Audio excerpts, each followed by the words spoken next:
Strong, got a new girl, she got it going on. We drink all day and party all night. So many of your songs are great songs. You're a great songwriter.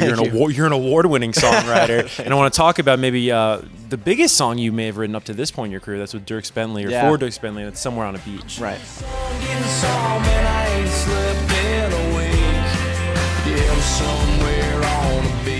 Yeah, so we were at a writer's retreat in Destin, Florida. It was me and Jaron Boyer and a guy named Josh Miranda, who I wrote with a lot for this project and a bunch of other stuff as well. And we were just at the beach, you know, writing songs, and we came up with this idea, Somewhere on a Beach, and it was kind of corny considering where we were, you know. And we were just like, you know, we'll put it on the back burner, and got back to Nashville. And they were writing upstairs, and I was writing with someone completely different, and I just went upstairs to say hey to them before I left. And they were working on this track, and it was that guitar lick, that Somewhere on a Beach guitar lick, and I was like, we should write Somewhere on a Beach to this. And they're like, well, what are you thinking? And I was like, roll that track. So they played it, and I come up with the bet you think I'm sitting at home. Nah. And they're like, all right, come in and shut the door.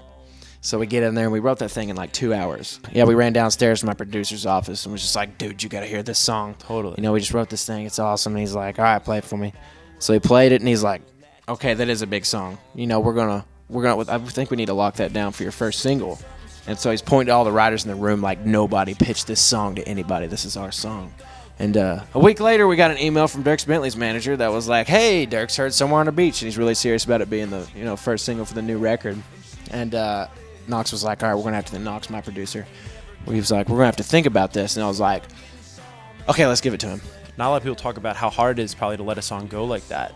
So how did you, was it just, hey, it's Dierks Bentley, dude, I was like, you know, take it, man. It wasn't hard for me. It wasn't hard? No, I mean, I'm a massive Dierks Bentley fan. I'm a huge country music fan. It's probably flattering, right? Yeah, it was. Yeah. I was all for it since the beginning, and he took it to #1 for 2 weeks, and I think I made the right decision. You can check any spot, roll down every road.